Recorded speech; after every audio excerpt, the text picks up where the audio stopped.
இப்போது 2005 அதுக்கு பிறகு இப்போது 20 ஆண்டுகளுக்கு பிறகு இது மேற்கொள்ளப்படுது அப்படிங்கும் போது ரொம்ப ஷார்ட் டைம் 1 மந்தில் பண்ணியிருக்காங்க அப்படிங்கிறது மிகப்பெரிய ஒரு தவறாக இருக்குது அப்படின்னு சந்தேகமாக இருக்குது அப்படின்னு திமுக உள்ளிட்ட கூட்டணி கட்சிகள்லாம் குற்றம் சாட்டுறாங்க. ஒன்று இப்போது 2005லேருந்து 2025 இந்த 20 ஆண்டு காலகட்டத்தில் பார்த்தோம் அப்படின்னா 97,37,831 வாக்காளர்கள் நீக்கப்பட்டிருக்காங்க. இறந்தவர்கள் கூட விட்டுருங்க. இப்போ இடம் பெயர்ந்தவர்கள் முகவரி இல்லாதவர்கள் சொல்லி 66 லட்சம் பேர் சொல்கிறாங்க. 66,44,881 பேர் சொல்கிறாங்க. அப்படின்னா இப்போ இது எல்லாம் சேர்ந்து தான் 2005லேருந்து 2026 வரைக்கும் பார்த்தோம்னா நாடாளுமன்றத்தை 2009, 14, 19, 24 நாடாளுமன்ற தேர்தல் நடந்தது.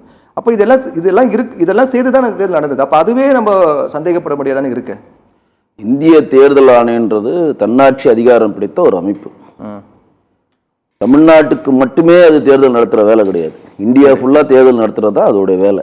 20 வருடத்துக்கு ஒரு முறை தான் இது நடத்தணும். இதுவரை 8 முறை நடந்திருக்கு. 1947 சுதந்திரம் அடைஞ்சோம், 52 குடியரசு ஆனது, இதுவரை 8 முறை நடந்திருக்கு. நேர்காலத்திலே 3 முறை நடந்திருக்கு.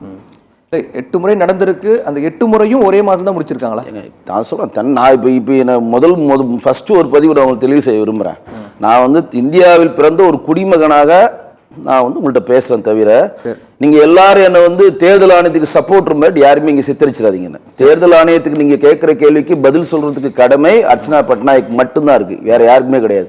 நான் ஒரு குடிமகனாக என் பார்வையில் நான் உங்களுக்கு சொல்றேன். அவ்வளவு ஒரு மாதத்துக்குள்ள முடிக்க முடியாதுன்னு நீங்களும் சொல்றீங்க. இல்ல, ஏன் நான் இது இங்க முதல்ல பதிவு பண்றேன்னா, இங்க எல்லாம் கட்டமைப்பு எப்படி பண்றீங்கன்னா, பிஜேபிக்குல உங்க கருத்து நாங்க கேட்கிறோம். இல்ல பிஜேபி சொல்லி விட்டுருக்கேன், புரிஞ்சிடும். அப்பதான் உங்களுக்கு பிஜேபி தான் தேர்தல் ஆணையத்துடன் இணைந்து தேர்தல் நடத்துற மாதிரி இங்க இருக்கக்கூடிய திமுகவும் இந்தி கூட்டணி கட்டமைக்கிறது. அது முதல்ல உடைங்க, அது கிடையாது. இங்க தேர்தல் ஆணையன்றது தனி அமைப்பு, அதுக்கும் பிஜேபிக்கு எந்த சம்பந்தம் இல்ல. நான் பிஜேபியில இருந்தாலும் நான் தேர்தல் ஆணையத்துக்காக பேச வரல. தனிப்பட்ட ஒரு நபராக ஒரு சிட்டிசனா என்னுடைய கருத்துக்களை முன்வைக்கிறேன்.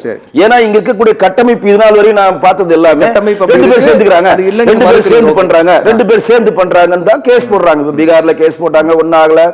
இன்றைக்கு தமிழ்நாட்டுக்கு மட்டும் இந்த திருத்தப்பட்டியல் வரைவு திருத்தப்பட்டியல் அமிச்சாங்களா? 12 மாநிலத்துக்கு தானே ஒரே நேரத்தில் அமிச்சாங்க. 12 மாநிலம் இந்தியாவில தானே இருக்கு. ஆமா, பாகிஸ்தான்ல இல்ல. எல்லா மாநிலங்களும் ஒரே மாதிரி தேர்தல் ஆணையம் பாக்குது. இதே வரைவு பட்டியலை எங்களுக்கு வேணும்னு சொல்லி திமுக கேக்குது. 2019 ஆர்கே நகர் இடைத்தேர்தலில் தினகரன் டெபாசிட் எடுக்கிறப்ப எங்களுக்கு புதிய வாக்காளர் திருத்தல் பட்டியலை நீங்க ஏற்படுத்தணும்னு சொல்லி நீதிமன்றத்தில் வழக்கு தொடுது. சரிங்களா? அப்ப அது தேவைன்னா தோல்வி அடைகிறப்ப வேணும். இப்பவும் திமுக தேவை இல்லைன்னு சொல்லல. அவங்க என்ன சொல்றாங்க, 1 மாத காலத்துக்குள்ள நீங்க எப்படி எல்லாரையும் அணுக முடியும், அதுலதான் எனக்கு சந்தேகம் இருக்கு. தேர்தல் நெருக்கத்தில் எதுக்கு இது பண்ணணும் அப்படின்னு கேக்குறாங்க. தேர்தல் நடந்தது அப்படின்னா நிறைய டைம் இருந்தது இல்லையா? அல்ல கேட்டுங்க, 2 ஸ்டாண்ட். ஃபர்ஸ்ட் தேவை இல்லை. உச்சநீதிமன்றம் அனைத்து கட்சி கூட்டம் போட்டு உச்சநீதிமன்றம் போறாங்க, கேஸ் போயிட்டு இருக்கு, தள்ளி வச்சாங்க, 3 மாசம் தள்ளி வச்சாச்சு. இப்ப எப்படி பெல்ட்டி? இப்ப டைம் கம்மியா இருக்கு, டைம்குள்ள எப்ப முடிப்பீங்க? ஃபர்ஸ்ட் தேவை இல்லை, இப்ப டைம். 2 நிலைப்பாடு இதுலயே நல்லா புரிஞ்சுக்கங்க. இது இவங்களுக்கு தேவை. இப்ப இது நாள் வரையும் 97 வாக்காளர்களை, அதாவது 97 லட்சம் வாக்காளர்கள் இன்றைக்கு விடுபட்டவர்கள், இறந்து போன 20 லட்சம், அது தனி டேட்டா இருக்கு. இதையெல்லாம் டேட்டா பண்ணி தமிழ்நாடு கவர்மெண்ட் டேட்டா பண்ணி தேர்தல் ஆணையத்தை கொடுத்த அந்த நபர்கள் யார்? தமிழக அரசினுடைய எம்ப்ளாயிஸ். இதுல மாற்று இல்ல. தமிழ்நாட்டினுடைய திமுக ஆட்சி தான் நடக்குது. இதுல இடையில கூட திமுக ஒரு இடையூறு பண்ண நினைச்சாங்க. என்ன பண்ணாங்கன்னா, நான் தனிப்பட்ட நபரா சொல்றேன், நல்லா கேட்டுக்கங்க, நான் ஒரு கட்சி நபரா தான் சொல்றேன், தவிர தேர்தல் ஆணையம் சப்போர்ட்டிவா மட்டும் இங்க யாரும் சித்தரிக்காதீங்க. தனிப்பட்ட நபரா தான் அவங்க கிட்ட ஒரே கேள்வி கேட்கிறேன். 8 முறை நடந்திருக்குன்னு சொன்னீங்க இல்லையா? அந்த 8 முறையும் இந்த ஒரே மாதத்துல தான் நடத்தினாங்களா? ஏங்க, இதுதான் நான் இப்பயும் சொல்றேங்க, தேர்தல் ஆணையத்தை நீங்க கேள்விங்க இது என்னுடைய பார்வை. நான் சொல்றேன், இந்த இடத்துல இந்த 1 மாசத்துல 97 லட்சம் பேர் இந்த மாதிரி ப்ராசஸ்ல நீக்கப்பட்டிருக்காங்க. இறந்தவர்கள் பட்டியல், மற்ற பட்டியல் டேட்டா கொடுக்குறாங்க. இதையெல்லாம் கொடுத்தது தமிழக அரசினுடைய எம்ப்ளாயிஸ் ஃபர்ஸ்ட். 2வது இடையில என்ன பண்ணாங்க திமுகனா, இந்த வருவாய்த்துறையை வச்சு இந்த கோர்ட்ல கேஸ் நடக்கிறப்ப இடையில ஒரு அனைத்து கட்சி கூட்டி கேஸ் ஃபைல் பண்ணப்ப வருவாய்த்துறை வச்சு ஒரு ஸ்ட்ரைக் பண்ணாங்க. எங்களுக்கு அதிகமான எங்களுக்கு வேலை பளு ஜாஸ்தியா இருக்கு, 3 மணிக்கு மேல எங்களால வேலை செய்ய முடியலன்னு ஒரு ஸ்ட்ரைக் பெரிய ப்ராசஸா போச்சு. அப்புறம் என்ன நினைச்சு சொல்ல ஒரு 2 நாள் 3 நாள் கழிச்சு அந்த ஸ்ட்ரைக் ஓவர் கம் பண்ணி மறுபடியும் ரீஸ்டார்ட் பண்ணாங்க. அப்ப இன்னைக்கு இங்க ஒட்டுமொத்தமா இந்தியாவில் இருக்கக்கூடிய 27 மாநிலங்கள் 7 யூனியன் பிரதேசத்தில் தேர்தல் ஆணையத்தினுடைய நேரடி எம்ப்ளாயிஸ் எண்ணிக்கை வெறும் 700 பேர் தான். 700 மெம்பர்ஸ் தான் தேர்தல் ஆணையத்தினுடைய எம்ப்ளாயிஸ். மற்ற எல்லாமே அந்தந்த மாநில இருக்கக்கூடிய ஆட்களை வைத்தான் தேர்தல் ஆணையம் வேலை செய்யணும். இதுதான் ப்ராசஸ். அப்ப ஒவ்வொரு மாநிலத்திலும் வேலை செய்யறது. அப்ப நீங்க இப்ப சொன்னீங்க பாருங்க, இதை விட்டுப்பட்டாங்க, அது விட்டுப்பட்டா யாரு? உங்க எம்ப்ளாயிஸ் தானே வேலை செய்யறாங்க, நம்ம தனிப்பட்டவர்கள் வேற. இப்ப இங்க தமிழ்நாடு அரசு கீழே இருக்கிறவர் தானே தூய்மை பணியாளர்கள் ஆகட்டும், வருவாய்த்துறை சம்பந்தப்பட்டவர்களும், தாசில்தார் ஆகட்டும், சப் கலெக்டர் ஆகட்டும், நீங்க யார் யார் இருக்காங்களோ எல்லாருமே ப்ராசஸ் பண்ணி அவங்க தானே கொடுக்குறாங்க. ரைட்டா? இதுல ஏன் நான் இதுக்கு பதிவு செய்ய விரும்புறேன்னா, இவங்க தான் எல்லாமே பண்றாங்க, இவங்களே அதுல சில விஷயங்கள் பண்றாங்க. இப்போ வந்து திமுக எந்த இதுவும் சொல்லல. எனக்கு தெரிஞ்சு நேற்று வரை வாக்காளர் திருத்தல் பட்டியல் வந்தப்ப திமுக வந்து யார் யார் விடுபட்டவங்களோ அது சேர்க்கறதுக்கான முயற்சிகளை சொல்றதுதான் சேர எதுக்கும் ஒரு பெரிய விஷயங்களை அவங்க ரியாக்ட் பண்ண மாதிரி எனக்கு தெரியல. ஆனால் நான் என்ன பதிவு செய்ய விரும்புறேன்னா, ஏதாவது ஒரு விஷயத்தை மத்திய அரசின் பாலாக திருப்புறதை தன் வழக்கமாக திமுக கொண்டிருக்கிறது. அது எஸ்ஏஆரை பிடிச்சு தொங்குறாங்க. இன்னைக்கு ராகுல் காந்தி எஸ்ஏஆரை பிடிச்சு மகாராஷ்டிரால பிடிச்சு தொங்குனாரோ அன்னைக்கே மகாராஷ்டிரா காலி, ஹரியானா காலி, டெல்லி காலி, பீகார் காலி, அடுத்து இப்ப தமிழ்நாடு. ஏன் அப்படி சொல்றேன்னா, போகாத ஊருக்கு நீங்க வழி தேடிட்டு இருக்கீங்க. இங்க காங்கிரஸ்க்கு மட்டுமே தேர்தல் கமிஷன் வேலை செய்ய முடியாது, பிஜேபிக்கு மட்டுமே தேர்தல் கமிஷன் வேலை செய்ய முடியாது. தேர்தல் கமிஷன் ஒட்டுமொத்த இந்தியாவில் இருக்கக்கூடிய ஒரு தன்னாட்சி அதிகாரம் படைத்த அமைப்பு. அதற்கான அதிகாரங்களை இது பயன்படுத்துது. இப்ப நீங்க கேட்டீங்களா ஒரு மாசத்துல ஏன் முடிக்கிறாங்கன்னா, நீங்க அதுக்கு நீங்க அர்ச்சனா பட்நாயக் ஒரு மெயில் போட்டு கேட்கணும். எதுக்கு நீங்க ஒரு மாசத்துல முடிக்கிறீங்க நீங்க கேளுங்க. சஞ்சீவ் குமார்ட்ட மெயில் போட்டு கேளுங்க. அந்த கேள்வி இல்லையா நான் கேட்கறேன், உங்களுக்கு அது தோணலையான்னு நான் கேட்கறேன். ஏங்க, அதாவது ஒரு தேர்தல் ஆணையம் ஒரு மாசத்துல, ஒரு மாசம் வந்தாங்க, மறுபடியும் ஒரு 10 நாள் எக்ஸ்டெண்ட் பண்ணாங்க, பருவமழை ஸ்டார்ட் ஆச்சு எக்ஸ்டெண்ட் பண்ணாங்க.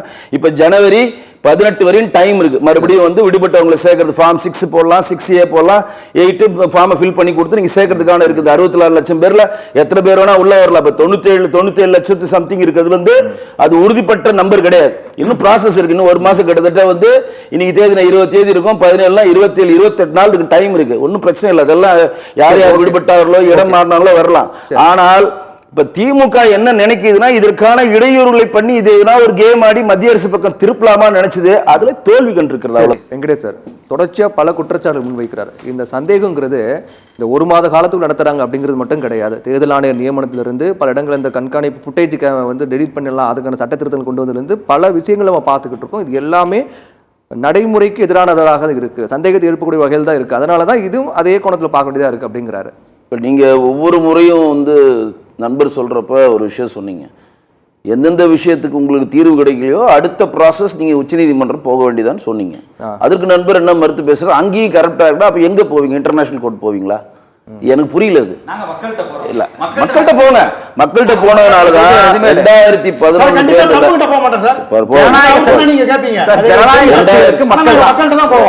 2011 தேர்தல்ல கொளத்தூர் தொகுதியில மாண்புகு இப்ப இருக்க முதலமைச்சர் மு க ஸ்டாலின் அவர்கள் சைதை துரைசாமி எதிர்த்து போட்டியிடுறப்ப கிட்டத்தட்ட 2739 வாக்குகள் பெற்று வென்றெடுத்தாருன்னு சொல்லி ஒரு கேஸ அவர் போட்டு இன்னைக்கு உச்சநீதிமன்றத்தில் தீர்ப்புக்காக காத்திருக்கிறது.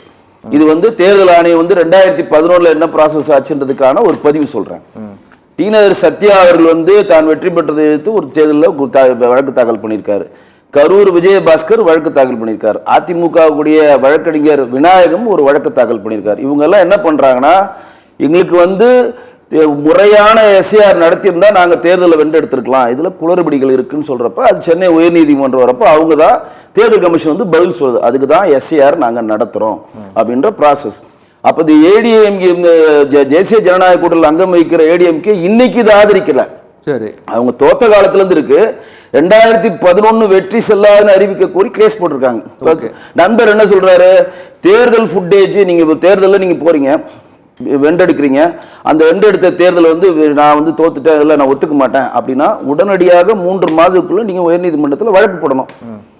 45 நாளுக்குள்ள தேர்தல் ஃபுட்டேஜ் வேணும்ன்றது நீங்க வழக்கு போட்டா தேர்தல் கமிஷன் கொடுக்கும். இது சட்டம் புதுசா. இது இப்பயும் நான் சொல்றேன், நான் தேர்தல் கமிஷன் சார்பா பேசல, எனக்கு தெரிஞ்ச விஷயங்கள்ட்ட உங்கள்கிட்ட பகிர்ந்துக்கிறேன், அவ்வளவுதான். நீங்க மறுபடியும் தேர்தல் கமிஷன் பிஜேபின்ற கட்டமைப்புக்குள்ள வரக்கூடாதுதான் திருப்பி இந்த பதிவு செய்யறேன்.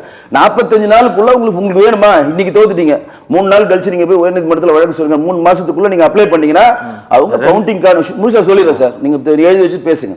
45 நாளுக்குள்ள ஃபுட்டேஜ் வேணும் நீங்க அப்ளை பண்ணா 45 நாளுக்குள்ள உங்களுக்கு ஃபுட்டேஜ் கொடுப்பாங்க. அதுக்கப்புறம் அந்த எரேஸ் ஆயிடும். எதுக்கு?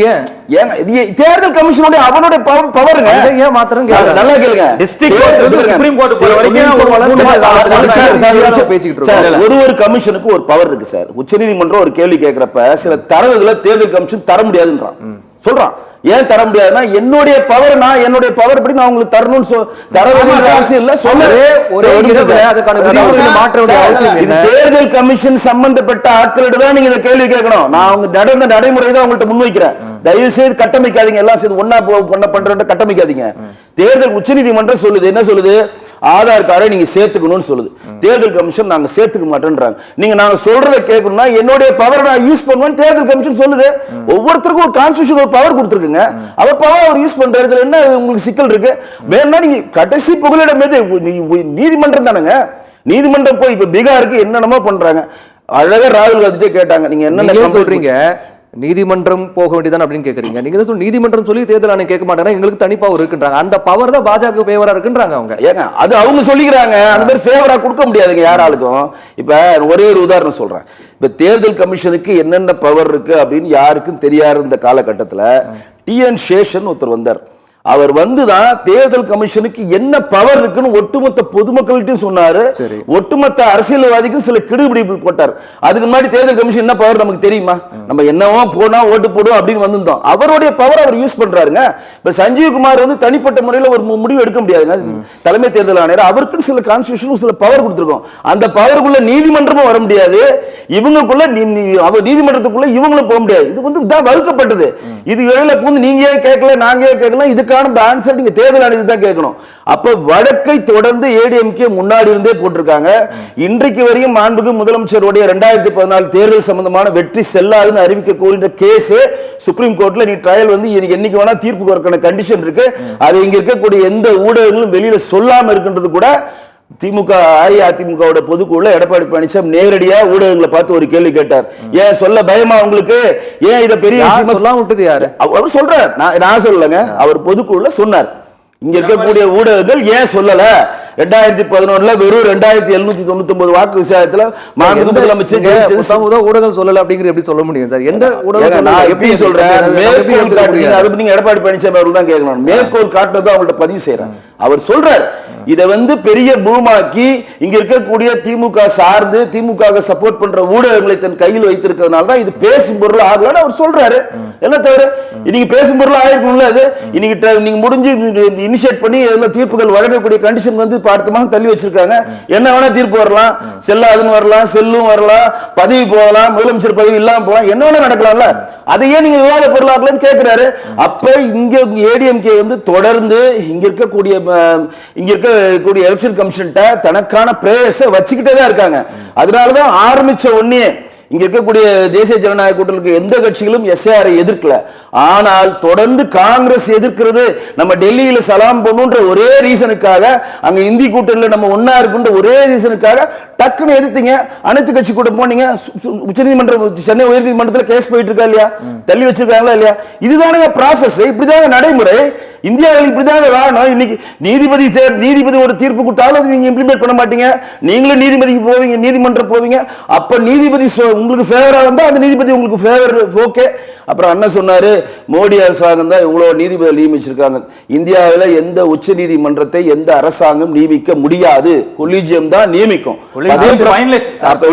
என்ன பண்ண முடியும் சொல்லுங்க? கொலிஜியம் தான் நியமிக்கும். நீங்க சும்மா தட்டி விட்டுலாம் போகாதீங்க சார், சும்மா தட்டி விட்டுலாம் போகாதீங்க. கொலிஜியம் தான் நியமிக்கும். ட்ரான்ஸ்ஃபர் பண்றதுக்கு அவங்க வந்து எலிவேட் பண்றதுக்கு விடாம கொலிஜியம் தான் நியமிக்கும். ஜனாதிபதி அவர்கள் தான் பதவி பிரமாணம் சொல்லுவாங்க. நீங்க அரசின் தலையிடே கிடையாதுன்றீங்க. அரசின் தலையிடே கிடையாதுன்றீங்க. ஏங்க ஒரு விஷயம் தெரிஞ்சுங்க, அமலாக்கத்துறை ஒரு பவர் இருக்குங்க. சில பவரை மீறி அவங்க போய் கூட்டுப்பட்டு வராங்க, சில பவரை மீறி அவங்க ஜெயிக்கிறாங்க. இது அரசு தலையீடு இருக்கா? அரசு தலையிட்டு இருக்கா சொல்லுங்க. அமலாக்கத்துறை எல்லா முறையும் சுப்ரீம் கோர்ட்ல அவங்க கேட்டது, அவங்க பிரேயர்ஸ் எல்லாம் ஏத்துக்கிறாங்களா? இன்னைக்கு கூட அமலாக்கத்துறை நேர் மேல கேஸ் பதிவு கூட இங்க இருக்கக்கூடிய கமிஷனர் டைரக்டர் போலீஸ் கேக்குறாங்க. அவர் பயந்து போய் பார்த்துட்டாரு. அடுத்த டைரக்டர் போலீஸ் கொண்டு வரீங்க. எதிர்க்கட்சியில் இருக்கும்போது அமலாக்கத்துறை நடவடிக்கை எடுக்கிறாங்க, அவங்க பாஜக வந்து எடுக்க மாட்டேங்கிறாங்க. அப்போ நமக்கு சந்தேகம் வரதானே செய்யும். ஏங்க உங்களுக்கு நான் மறுபடியும் திருப்பி சொல்றேங்க, உங்களுக்கு ஃபேவரா நடந்தா அது உங்களுக்கு ஓகேவா? இது ஃபேவர் கிடையாது சார். நீங்க எதிர்க்கட்சியில் இருக்கும் போது வைத்த அதே குற்றச்சாட்டு எடுத்த நடவடிக்கை எடுக்க மாட்டேங்கிறாங்க, எடுக்கல.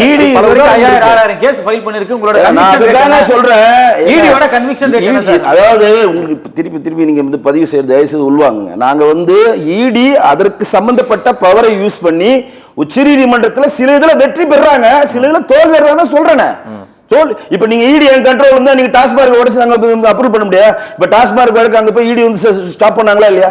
இடி வந்து உள்ள நுழைய கூடாது, அவங்க வேண்டிய டாக்குமெண்ட் திருப்பி கொடுங்க ஸ்டே கொடுத்தாங்களா இல்லையா? போய் பண்ண முடியாதா இல்லையா? இன்றைக்கு வரையும் சிபிஐ உள்ள நுழைய கூடாது மாண்பு முதலமைச்சர் ஸ்டே போட்டனால தான் இன்னைக்கு வரையும் வருவாய்த்துறை நகர அரசு அமைச்சராக இருக்கக்கூடிய கே நகர் அவர்கள் எந்த நடவடிக்கை எடுக்க முடியல. அமலாக்கத்துறை கிட்டத்தட்ட 880 கோடி ஊழல் பண்ணிருக்கீங்க, 1100 கோடி டெண்டர்களையும் மற்றவர்கள் ஊழல் பண்ணிருக்கீங்கன்னு இங்க இருக்க போலீஸ் கமிஷனர் கொடுத்தாங்களே. இங்க இருக்கக்கூடிய டைரக்டர் ஜெனரல் ஆஃப் போலீஸ போய் விடுப்புல போய் படுத்துக்கிட்டாரு. அவர் படுத்துக்கிட்டு இப்ப அடுத்த ஆளை கொண்டு வந்திருக்கீங்க. இன்னைக்கு வரையும் அப்ரூவல் தரல. உங்களுக்கு தான் மடியில கணம் இல்லையா? எதுக்கு பயப்படுறீங்க? அப்ரூவல் கொடுத்தீங்க, உள்ள விட்டு விசாரிச்சு போறாங்க. கேப்போம்